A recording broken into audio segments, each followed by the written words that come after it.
할렐루야. 오늘 이 시간에 천국의 문이라는 제목으로 여러분과 은혜를 나누려고 합니다. 예수님께서 2000년 전에 이 세상에 오셨습니다. 예수님은 어디 계셨냐?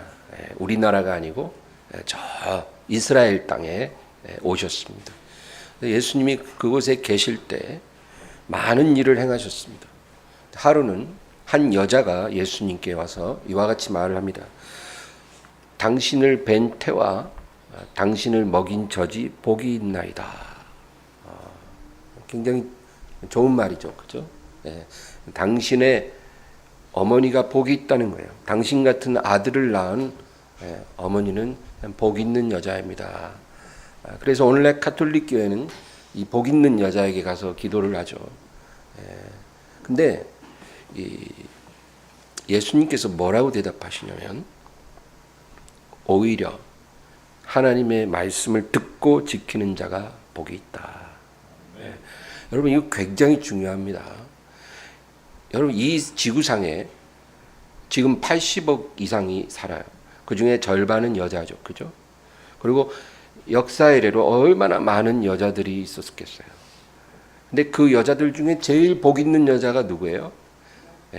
처녀의 몸으로 성령으로 잉태하여 예수님을 출산한 마리아 아니겠습니까? 와, 그런 영광이 어디 있겠어요. 그렇죠? 저 나사렛 시골 마을에 아주 보잘것없는 처녀였던 마리아가 하나님의 아들을 잉태하였고 출산하였습니다.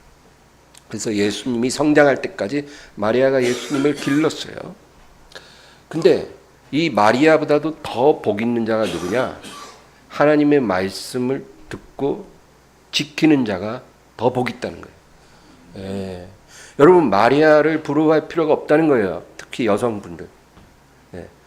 하나님 말씀을 듣고 지키는 자가 오히려 복이 있느니라. 이게 핵심이에요. 오늘 말하고자 하는 주제입니다. 우리 하나님께서 하나님 말씀을 듣고 지키는 것을 얼마나 중요하게 여기는지 우리는 잘 몰라요. 그러니까 우리가 말씀 잘 안 듣고 지키려고도 안 하는 거예요. 뭐 지키면 좋지만 안 지켜도 그만이라는 거예요. 그러나 이것이 얼마 중요하다는 것을 우리가 모릅니다. 하루는 예수님께서 어느 집에 들어가서 말씀을 전하고 계셔요. 예수님은 뭐 길에서도 말씀 전하시고 들판에서도 전하시고 집에 들어가도 말씀을 전하시고 늘 말씀 전하고 또 병자를 고치셨어요. 그때 하루는 어느 집에서 설교 말씀하시는데 누가 와서 예수님에게 말합니다. 저 바깥에 당신의 모친과 당신의 형제 자매들이 당신을 찾아왔습니다. 그들이 왜 왔을까요? 예수님을 데려가려고 온 거예요. 아니 엊그제까지 목수일만 하던 착한 장남이 오늘날 갑자기 선지자가 돼가지고 이상하게 하고 다니는 거예요. 걱정이 돼서 데리러 온 거예요. 그러니까 예수님 뭐라 그러는지 아세요? 그 앞에 앉아서 말씀 듣고 있는 사람들을 보면서 누가 내 모친이고 누가 내 형제냐? 바로 이 사람들이 가까이 하여 하나님 말씀을 듣는 자들이 정확히 성경을 얘기하면 누구든지 하나님의 뜻대로 하는 자가 내 형제요 자매요 모친이라. 누구든지 하나님 뜻대로 하는 자가 내 형제고 내 자매고 내 모친. 저 바깥에 있는 혈육의 정을 가진 그들보다 진정한 나의 모친과 형제 자매는 이 앞에서 지금 말씀 듣는 자들이라는 거예요. 왜? 그들은 하나님이 원하는 곳에서 하나님이 원하는 일을 하고 있는 거예요. 그게 뭐예요? 하나님 말씀 듣고 있는 거예요. 이 사람들이 바로 내 모친이고 형제 자매라. 이게 하나님의 관점이에요, 여러분. 하나님은요, 누구를 가장 기뻐하고 누구를 가장 존귀하게 여기냐면은 하나님의 뜻대로 행하는 사람이에요. 그러고 나서 예수님은 마지막 날 심판의 날에 니느웨 사람들이 일어나 2세대 사람을 정죄하리라 그렇게 말씀하세요. 니느웨 사람들이 누구예요, 여러분? 요나 선지자의 설교를 듣고 회개한 사람들이에요. 그러고 나서 예수님이 뭐라 하냐면 니느웨 사람들은 요나의 설교를 듣고 회개하였거니와 요나보다 더 큰 이의 설교를 듣고도 회개하지 않는 이 세대 사람들을 그들이 정죄하리라. 마지막 날 심판의 날에 니느웨 사람들이 이들을 정죄할 거라고 하는 거예요. 무서운 말이에요. 그리고 또 마지막 날에 남방 여왕 스바의 여왕이 일어나 이 세대 사람을 정죄하리니 그는 솔로몬의 지혜로운 말을 듣기 위해 땅 끝에서부터 찾아왔거니와 솔로몬보다 더 큰 이가 너희에게 찾아와서 말을 해도 너희는 듣지 않으므로 그 여왕이 마지막 날에 너희를 정죄하리라.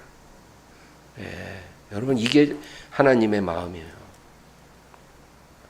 하나님은 우리가 하나님의 말씀을 듣지 않기 때문에 슬퍼하세요.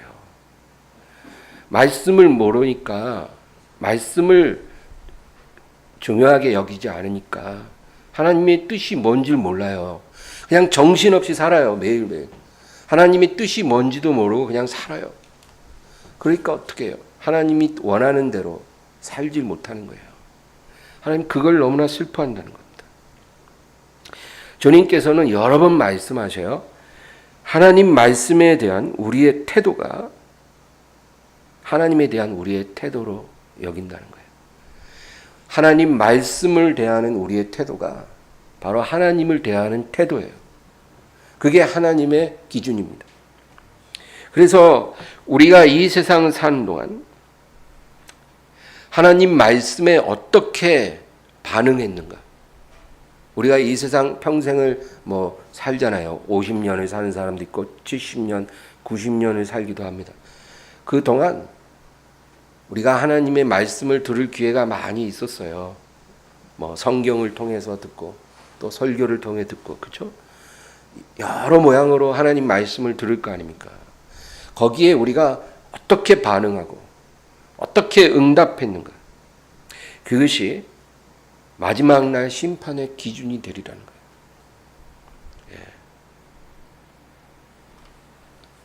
그래서 우리를 넘어뜨리는 원수가요. 어떤 전략을 세웠냐면 우리를 교회로부터 멀어지게 하는 것이 아니고 말씀으로부터 멀어지게 합니다.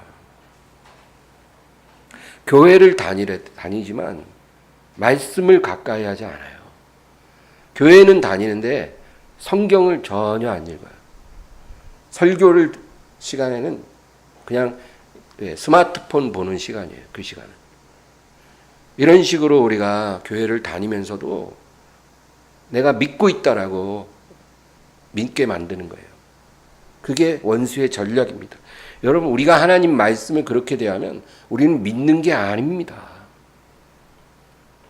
창세기 3장 아주 중요한 장이에요. 거기 보면 뱀이 여자를 유혹합니다. 뱀이 와서 여자를 유혹해요. 근데 이 여자가 남편과 같이 있을 때 다가온 게 아니고 혼자 있을 때 뱀이 여자에게 다가옵니다. 이 뱀은 여자의 약점이 무언가를 정확히 알고 있어요. 그게 뭘까요? 이 여자는 하나님 말씀을 직접 들은 적이 없어요. 하나님은 아담에게만 말씀하셨거든요. 동산에 있는 모든 나무의 열매는 네가 자유롭게 먹을 수 있지만 중앙에 있는 선악과는 따먹지 말라는 거예요. 그거를 먹으면 반드시 죽으리라. 하나님이 아담에게 그렇게 얘기했거든요. 네가 그거를 먹으면 너는 반드시 죽으리라. 그래서 아담이 자기 아내에게 그 얘기를 해준 거예요. 하나님이 나에게 이렇게 말씀하셨으니까 너는 절대로 중앙에 있는 그 나무는 가까이 가지도 말아야 해. 근데 뱀이 여자 혼자 있을 때 다가와서 뭐라 그러냐면 하나님이 정말 너희더러 아무 과일도 먹지 말라고 하더냐. 그러니까 여자가 대답해줘. 아니 그건 아니고 다 먹을 수 있는데 저 나무 열매만 먹지 말라고 하셨어. 그거 먹으면 죽을지도 모른대. 성경에는 죽을까 하노라 그 말이 뭐냐면 죽을지도 모른다 하셨어. 그러니까 여러분 보세요. 하나님은 아담에게 반드시 죽으리라 그렇게 얘기했거든요. 근데 아담이 말을 전해 들은 여자는 뭐라 그러냐면 죽을지도 모른대. 그러니까 뱀이 뭐라 그래요? 안 죽을걸? 오히려 너 눈이 밝아져서 하나님처럼 지혜로워질걸. 그러니까 이 뱀은요, 이 여자가 하나님 말씀을 직접 듣지 않았고 그 말씀이 어설픈 걸 아는 거예요. 확신 속에 사는 사람이 아니라 어설프게 말씀을 알고 있는 거예요. 그러니까 여자를 속이고 넘어뜨리는 게 쉬웠던 거예요.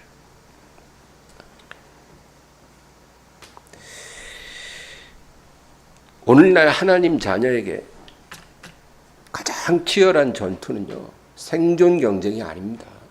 여러분 먹고 살기 위해 열심히 살지만 하나님 자녀는 생계를 위해 전쟁하는 자가 되어서는 안 돼요. 우리의 전쟁이 뭐냐면 하나님 말씀을 지키느냐 잃어버리느냐 그 전쟁이에요. 믿습니까? 이게 믿어지고 깨달아져야 돼요. 우리는요 하나님 자녀이기 때문에 하나님이 우리에게 주신 하나님의 말씀을 우리가 지키느냐 아니면 빼앗기느냐 그 전쟁을 하는 거예요. 그게 제일 치열해요. 그게 우리 운명을 결정하거든요. 그래서 원수가 우리에게 있는 말씀을 빼앗으려고 오지 우리에게 있는 다른 걸 빼앗고 싶어 하지 않아요. 하나님 말씀을 빼앗기면 그 다음엔 다 뺏기는 거거든요. 그러니까 그게 제일 중요합니다, 여러분.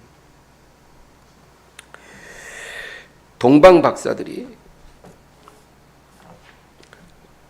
이 동방 박사는 뭐 교회 다니지 않는 사람들도 알 거예요. 성탄절 되면 낙타를 탄 세 사람이 별을 따라옵니다. 그렇죠? 이 동방 박사들은 저 동방 페르시아에서 메시아의 별을 보고 먼 길을 왔어요. 메시아의 별을 따라온 거예요. 그 별이 가는 대로 따라온 거예요. 그랬는데 별이 어디 멈췄냐면 베들레헴에 멈춘 거예요. 그래서 보니까 그 시골 마을에 한 허름한 마구간에 이제 갓 태어난 신생아가 눕혀져 있는 거예요. 그게 누굽니까? 아기 예수님이에요. 그래서 이 동방 박사들이 아기 예수 앞에 경배를 드렸다는 거죠. 여러분, 그때 오늘날의 하나님 자녀들은요, 메시아의 별을 따라가는 게 아니고 말씀의 별을 따라가는 자들입니다. 우리는 말씀의 별을 따라서 여정을 떠나는 사람들이에요. 우리는 정처 없이 길을 잃어버린 자가 아니고 말씀의 별을 따라가는 사람들이에요. 이 세상 사람과 우리의 차이점이 바로 그겁니다. 나는 크리스찬이에요. 그래요? 어디 교회 다니고 있어요? 우리가 이런 식으로 우리의 정체성을 말하는 게 아니고 우리는 살아계신 하나님의 말씀을 따라가는 사람들입니다. 그래서 말씀의 별이 가면 우리도 가는 거예요. 멈추면 멈추는 거예요. 우리 찬양 중에도 주님 말씀하시면 내가 나가리라 그런 찬양도 있잖아요. 말씀의 별을 따라가는 거예요. 일생 동안. 그리고 그 길이 끝날 때 우리가 만나게 될 분은 예수님이에요. 예수님 누구예요? 말씀이 육신이 되신 하나님의 아들이에요. 그러니까 우리가 이 세상에서는 예수님을 직접 볼 수 없잖아요. 그러니까 말씀의 별을 따라가는 거고 그 길이 끝날 때 우리는 땅 끝에서 예수님을 보게 될 것입니다. 마지막 날에 우린 예수님을 보게 될 거예요. 그것이 말씀의 별을 따라온 자들의 종말입니다. 그렇게 되기를 주의 이름으로 축원합니다. 그러나 말씀의 별을 따라가지 않고 방황하는 사람들은요, 마지막 날에 예수님을 보지 못할 거예요. 그게 문제예요. 그러니까 교회만 다니고 왔다 갔다 하는 게 다가 아니고 말씀을 따라가고 있는가, 그게 핵심이에요. 만약에 우리가 병이 나서 병원에 6개월 입원하면 교회 못 가잖아요. 그렇죠? 교회 못 가도 우리가 병원에 앉아 누워 있어도 말씀을 따라 살면 우리는 확실한 길을 걸어가고 있는 거예요.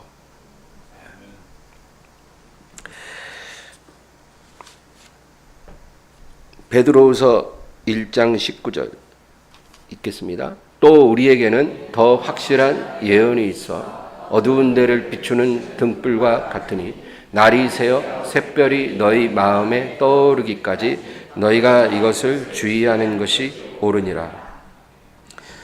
날이 새어 샛별이 너희 마음에 떠오르기까지 너희가 이것을 주의하는 것이 옳으니라. 이것이 뭐예요? 하나님 말씀이에요. 이렇게 하라는 거예요. 우리가 조용한 시간에 여러분 뭐 하십니까? 저는 하루에 2번 샤워를 하는데 샤워를 딱 끝내면 무조건 기도를 해요. 왜 그때 기도를 하냐면 물론 새벽에도 기도하고 저녁에도 교회 나와서 하지만 집에 있을 때 언제 기도하냐면 샤워하고 기도해요.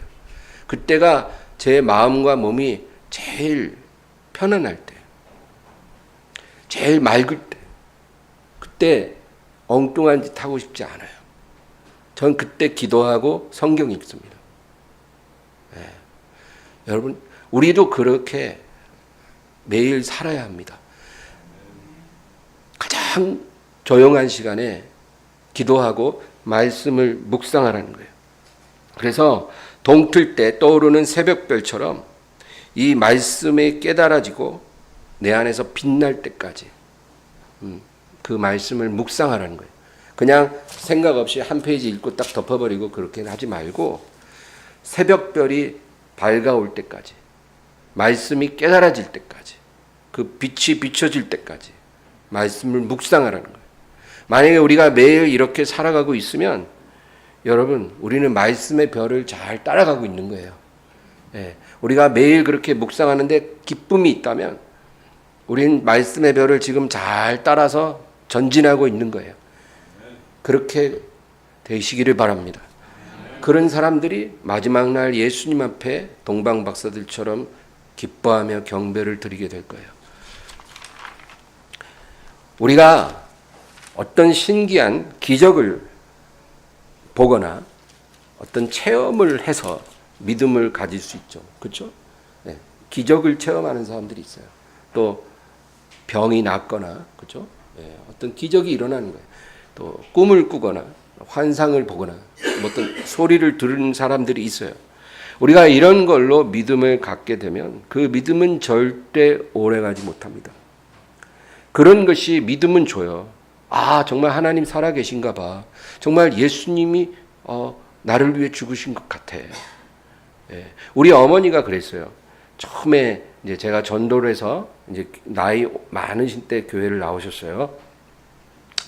근데 야, 나도 믿고 싶어. 아들이 목사인데 왜 안 믿고 싶겠어. 근데 안 믿어져. 이해가 돼요. 믿고 싶은데 안 믿어진대요. 그럼 엄마, 하나님께 기도해. 믿게 해달라고. 믿음 달라고. 믿음도 내가 믿어서 믿고 싶다고 되는 게 아니고 그 하나님이 믿음을 주셔야 한대. 그러니까 기도해봐. 내게 믿음 달라고. 그래? 그랬더니 우리 엄마가 며칠 기도했어요. 근데 전화가 왔어요. 야, 내가 어제 꿈을 꿨다. 뭔데? 꿈에 하얀 옷을 입은 사람이 이렇게 오더니 손을 내밀더라. 그래서 내가 그 손을 딱 봤는데 가운데 구멍이 뚫려 있어야. 그래서 그때 예수님인가 그런 생각이 들더라는 거예요. 그래서 그 손을 꿈에서 잡았대요. 근데 그 꿈을 꾸고 나서 신기한 건 믿어지더래요. 진짜 그 예수가 나를 위해 십자가에서 죽으셨다는 게 믿어지더래요. 뭐 본 적도 없고, 그렇죠? 예, 증거가 없잖아요. 근데 안 믿어지던 게 믿어지더래요. 그리고 눈물도 막 나고 고맙더래요. 예. 근데 지금 맨날 텔레비만 보고 있어요. 그렇게 믿음을 딱 주셨는데 요즘 뭐 봐? 그러면 제가 어머니한테 이제 3주에 한 번씩 가거든요. 그러면 같이 밥을 먹으면서 항상 물어보는 게, 요즘 무슨 드라마 봐? 그러면 요즘은 그 아시두리안 그게 그렇게 재밌대. 무슨 내용이야? 그랬더니 그 나이 많은 할머니가 젊은 남자랑 사랑하는 얘기.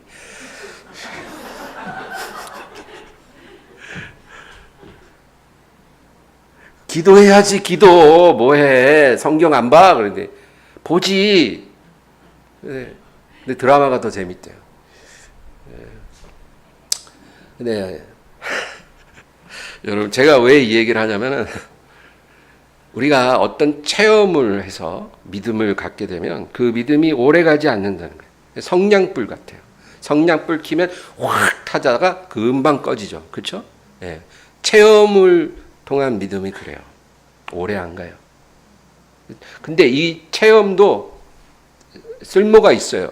여러분, 성냥불을 언제 씁니까? 성냥불은요, 딱 켜서 종이나 지푸라기에 불을 붙일 때 쓰는 거예요. 그래서 이제 장작불을 만드는 거예요. 그때 성냥이 필요해요. 그러니까 우리가 체험도 하면 좋아요. 하나님이 우리에게 때로는 체험을 주시는 거는 우리에게 불을 붙여준 거예요. 근데 그대로 가만히 있으면 우리 어머니처럼 드라마만 봐요. 그러지 말라는 거예요. 그렇게 믿음이 딱 들어왔으면 열심히 말씀으로 달려가야 돼요. 이 말씀을 따라가는 믿음은 장작불과 같습니다. 그래서 목적지에 도착할 때까지 안 꺼져요. 그래서 우리 믿음은 체험으로 시작했을지라도 말씀으로 귀결돼야만 그것이 확실한 것입니다. 오늘 이것이 바로 천국의 비밀이에요. 천국의 문입니다. 이거 깨달으면 말씀의 별을 따라가서 예수님까지 이르러야 한다는 이 사실을 우리가 깨달으면 우리는 천국의 문을 찾은 겁니다. 누가복음 13장 23, 24절 읽겠습니다. 어떤 사람이 여짜오되 주여 구원을 받는 자가 적으니까 그들에게 이르시되 좁은 문으로 들어가기를 힘쓰라. 내가 너희에게 이르노니 들어가기를 구하여도 못하는 자가 많으리라. 어떤 사람이 질문해요. 주여 구원받는 자가 얼마나 될까요? 그 질문한 거예요. 구원받을 자가 많을까요? 적을까요? 근데 예수님 뭐라 대답하냐면 좁은 문으로 들어가라. 그렇게 말씀하죠. 그러니까 좁은 문으로 들어가는 사람이 한 명이면 한 명 구원받을 거라는 거예요. 좁은 문으로 10명 들어가면 10명이 구원받는다는 거예요. 그러니까 너희가 구원을 받으려면 좁은 문으로 들어가야 한다는 거예요. 이 좁은 문이 바로 천국의 문이거든요. 여러분, 천국으로 들어가는 문은 좁다는 거예요. 넓지 않아요. 그래서 들어가는 사람이 별로 없다는 거예요. 근데 예수님 뭐라 하냐면 들어가기를 구해도 못 들어가는 자가 많으리라. 들어가고 싶어도 못 들어가는 사람이 많을 거라는 거예요. 여러분, 모두가 다 천국에 가고 싶어 해요. 누가 천국을 원하지 않겠습니까? 천국의 문으로 들어가고 싶어 하는데 들어가지 못한다는 거예요. 왜 그럴까요? 말씀을 따라가지 않았기 때문이에요. 천국은 가고 싶은데 천국의 문을 못 찾아요. 천국의 문으로 들어가질 못해요. 천국의 문은 말씀의 문이에요. 말씀의 별을 따라가는 자만이 그 문으로 들어가는 거예요. 근데 그렇게 안 살거든요. 그냥 교회만 다니는데 말씀은 별로예요. 성경도 안 봐요. 일주일 내내 한 페이지도 안 보고 설교 말씀 별로 좋아하지도 않아요. 설교보다는 드라마가 더 좋고 오락 프로그램이 더 재밌고 그런 거 볼 때는 일주일에 막 3시간 4시간 다 보면서 설교는 30분도 지루해요. 말씀을 좋아하지 않아요. 여러분, 우리가 이렇게 살면 천국의 문으로 들어갈 수가 없다는 거예요. 한 농부, 그래서 예수님이 주여 주여 하는 자마다 다 천국에 들어갈 것이 아니고 뭐라고요? 내 아버지의 뜻대로 하는 자라야 들어가리라. 그렇게 말씀하셨어요. 농부가 이제 밭에 나가 씨를 뿌립니다. 근데 이 농부가 누구냐면 하나님이에요. 하나님이 씨를 뿌려요. 이 씨는 말씀이에요. 그러면 그 씨가 떨어지는 밭은 뭐예요? 사람의 마음이에요. 하나님은 말씀의 씨를 마음밭에 뿌리는 분입니다. 지금도 하나님은 열심히 그의 종들을 통해 여러 모양으로 사람 마음에 말씀의 씨를 뿌리고 계세요. 부지런히 뿌리시고 계세요. 근데 성경에는 이렇게 씨가 떨어지는 땅이 4종류가 있다고 말씀해요. 예수님 말씀이에요. 어떤 씨들은 길가에 떨어진다는 겁니다. 길가에 떨어지는데 얼마 아니라 새들이 날아와서 그 씨앗을 다 쪼아 먹어버린다는 거예요. 우리말에 씨알도 안 맥힌다 이런 말 있죠. 씨알도 안 맥혀요. 왜? 콘크리트 바닥이거든요. 콘크리트 바닥에 씨가 떨어지면 씨알도 안 맥혀요. 그걸 그대로 며칠 있다가 금방 새들이 와서 쪼아 먹습니다. 오늘 제가 우리 교회 걸어오는데 그 아파트 단지 그 콘크리트 바닥에 비둘기들이 이렇게 앉아갖고 뭐 이렇게 쪼아 먹어요. 예. 뭔 먹는지 모르겠지만 예. 씨알도 안 맥히는 땅에 뭐가 떨어졌고 그 새들의 먹이가 되는 거예요. 마음이 콘크리트 바닥 같은 사람이 있다는 겁니다. 말씀 씨가 떨어져도 소용이 없어요. 그냥 새들이 와서 먹어버립니다. 이 새들은 우리 말씀을 빼앗아가는 원수예요. 원수가 와서 금방 쪼아 먹어버립니다. 여러분, 이 첫째로 길가는 완고한 마음입니다. 길가는 완고한 마음을 말해요. 하나님 말씀에 관심도 없고 들을 마음도 없고 이런 사람은 믿지 않는 사람만 해당되는 게 아니고 교회 안에도 많아요. 하나님 말씀을 듣지 않습니다. 말씀을 듣지 않아도 하나님을 믿을 수 있다고 생각하는 사람들이에요. 성경에 마르다라는 여자가 있잖아요. 이 마르다가 그런 유형이었어요. 말씀 듣지 않고 부엌에서 일만 해도 예수님을 섬길 수 있다라고 믿었어요. 그 오산입니다. 예수님 발 앞에 앉은 마리아를 주님이 칭찬해 주셨어요. 말씀 없이 주님을 섬길 수 없습니다.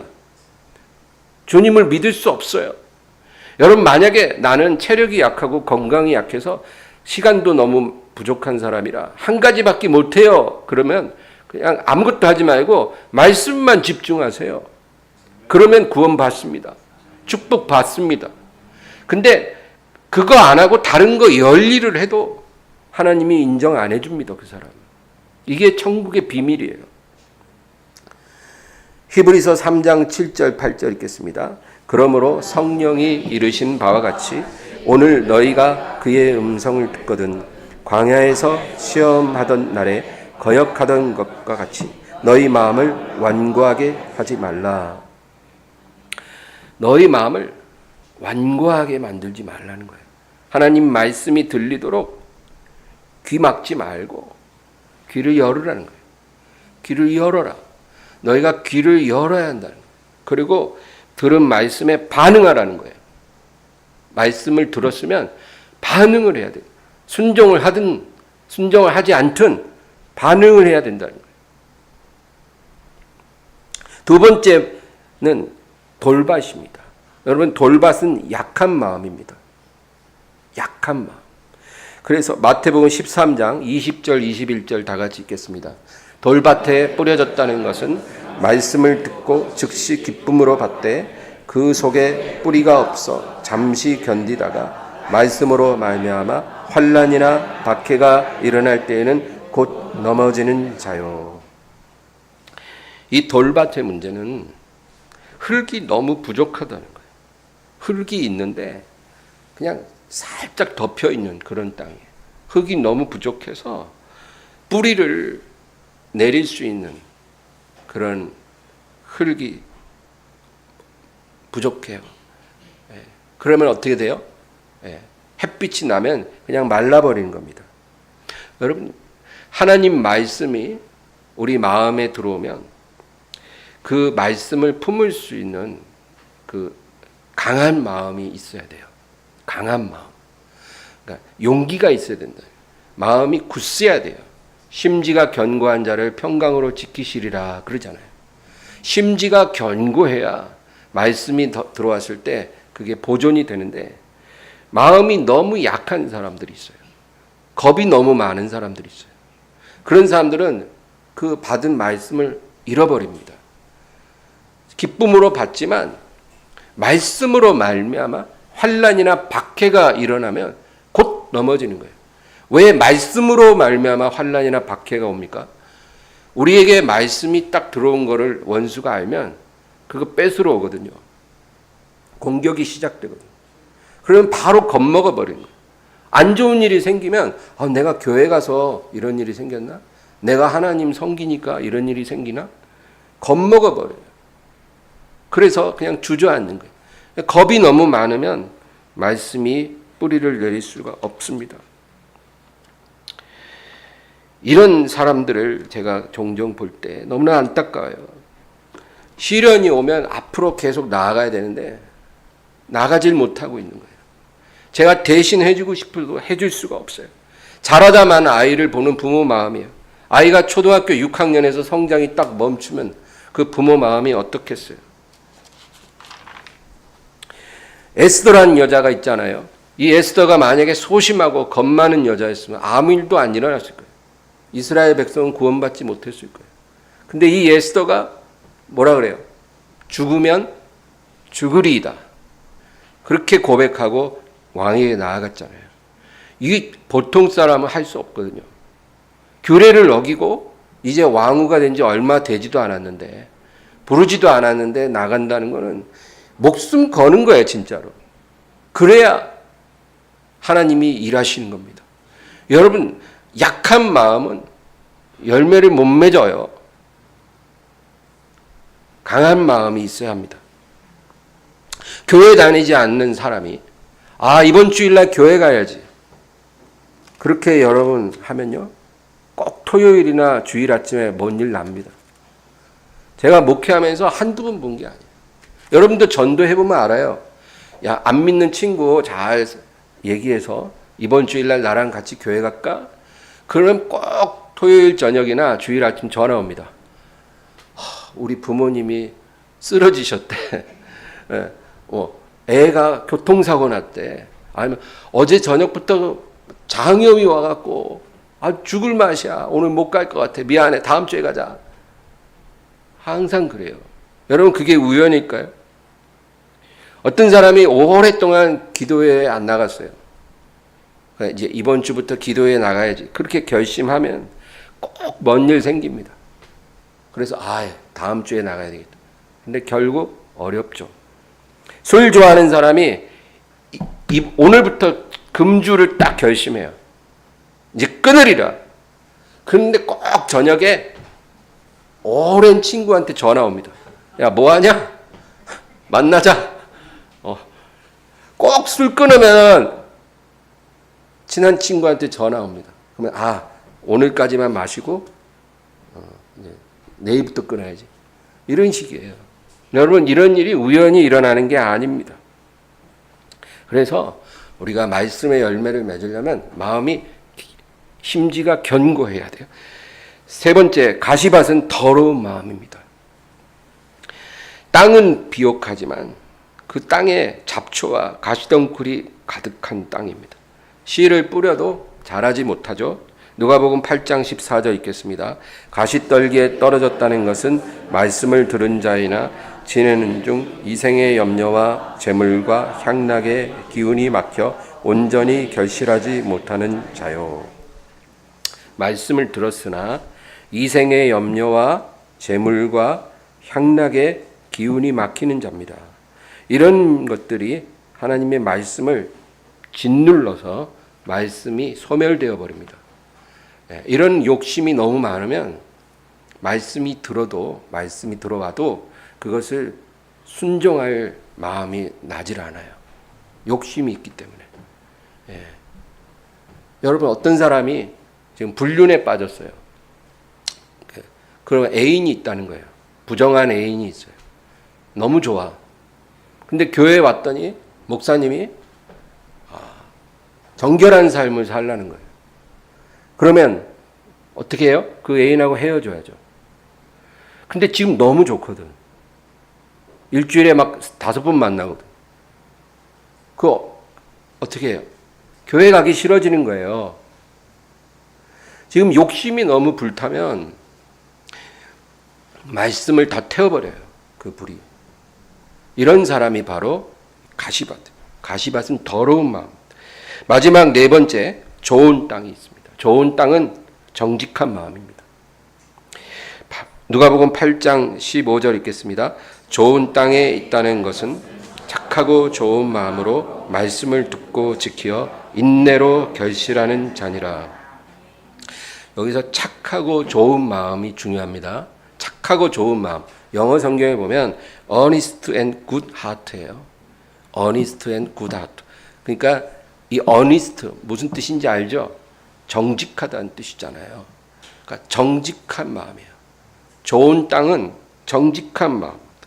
정직하게 말씀을 듣고 지키는 사람이 좋은 땅이고, 이런 사람이 30배, 60배, 100배의 결실을 해요. 여러분, 말이 30배죠. 원래 씨를 뿌리면 딱 기대한 만큼 결실하면 다행인 거 아니겠어요? 예. 2배 결실하면 엄청 대박이잖아요. 근데 하나님 뭐라 그래요? 좋은 땅에 말씀이 뿌려지면 기본 최하 30배, 60배, 100배라는 거예요. 하나님이 아니고는 이런 기적이 일어납니까? 그러니까 우리는 결실을 많이 달라고 기도할 게 아니라 내가 좋은 땅이 되게 해달라고 기도해야 돼요. 좋은 땅의 특징은 정직한 마음이에요. 그냥 우리가 사람 앞에서 정직한 걸 말하는 게 아니고 말씀을 들을 때 정직한 마음이에요. 말씀 앞에 정직해지는 거예요. 하나님 말씀을 들을 때 나의 교만을 보고 나의 위선을 깨닫고 나의 욕심을 깨닫고 어리석음 깨닫고 지난날의 죄를 깨닫는 거예요. 말씀이 검과 같이 들어와서 내 모든 죄를 다 드러내버린 거예요.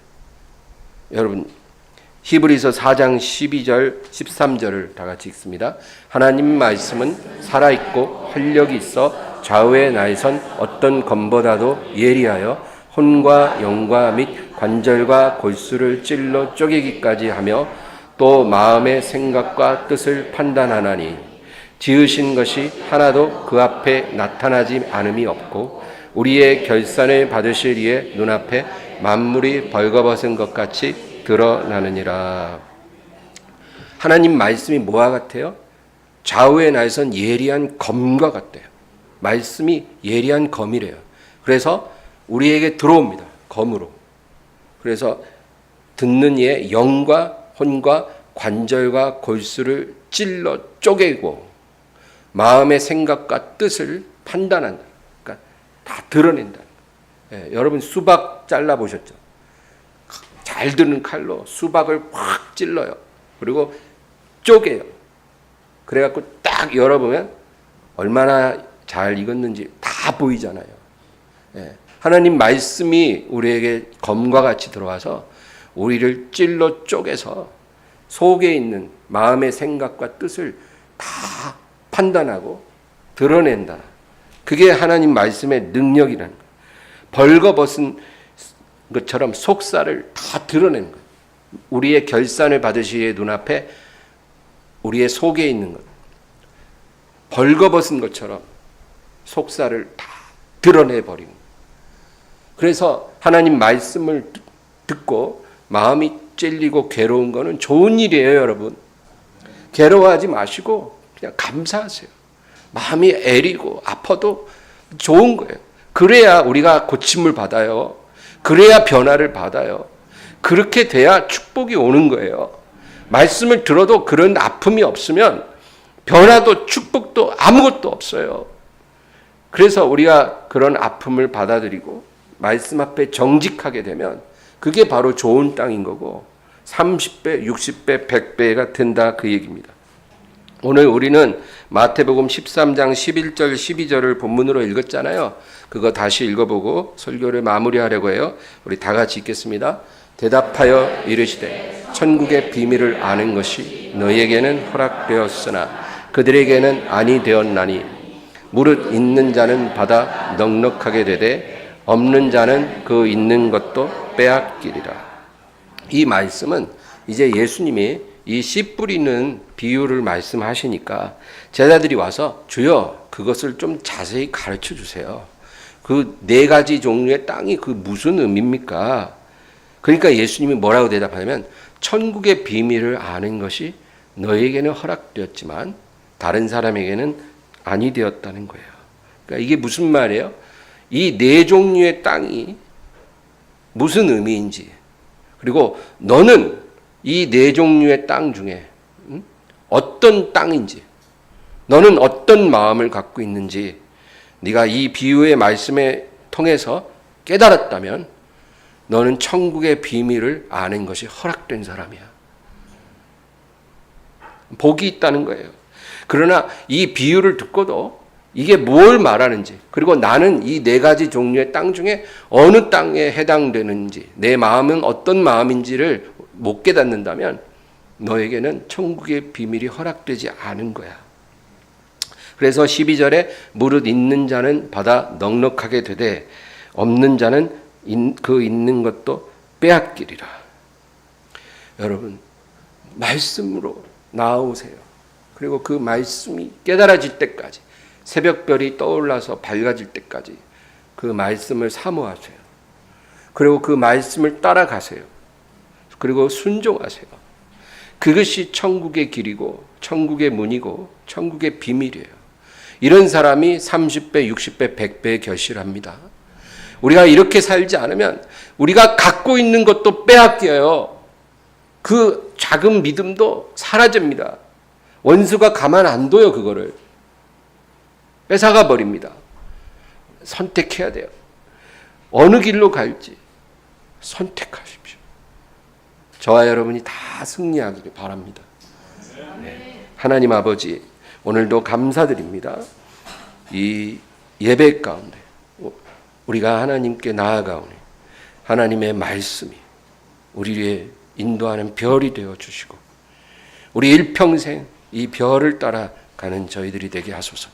세상 풍조는 나날이 바뀌어도 우리는 믿음 지키고 말씀을 지키며 나아가게 하여 주시옵소서.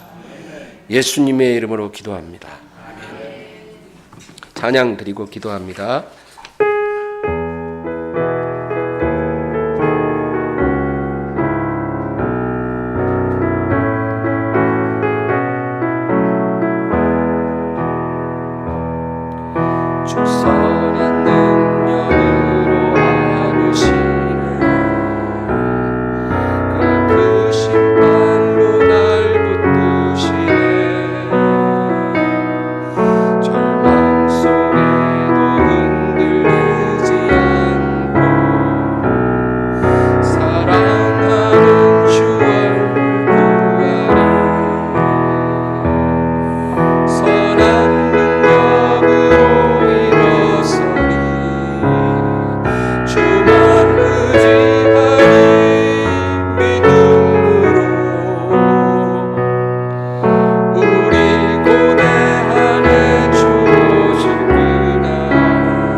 새날. 우리 1절만 다시 한번 찬양합니다. 주 선한 능력으로 일어서리 심판로 날 붙드시네. 절망 속에도 흔들리지 않고 사랑하는 주 얼굴 구하리. 선한 능력으로 일어서리 주만 의지하리. 믿음으로 우리 고뇌 안에 주 오시구나. 영광의 새날을 맞아 선한 능력으로 일어서리. 선한 능력으로 일어서리 주만 의지하리. 믿음으로 우리 고뇌 안에 주 오시구나. 영광의 새날을 맞이하리. 우리 다 같이 기도합니다. 주의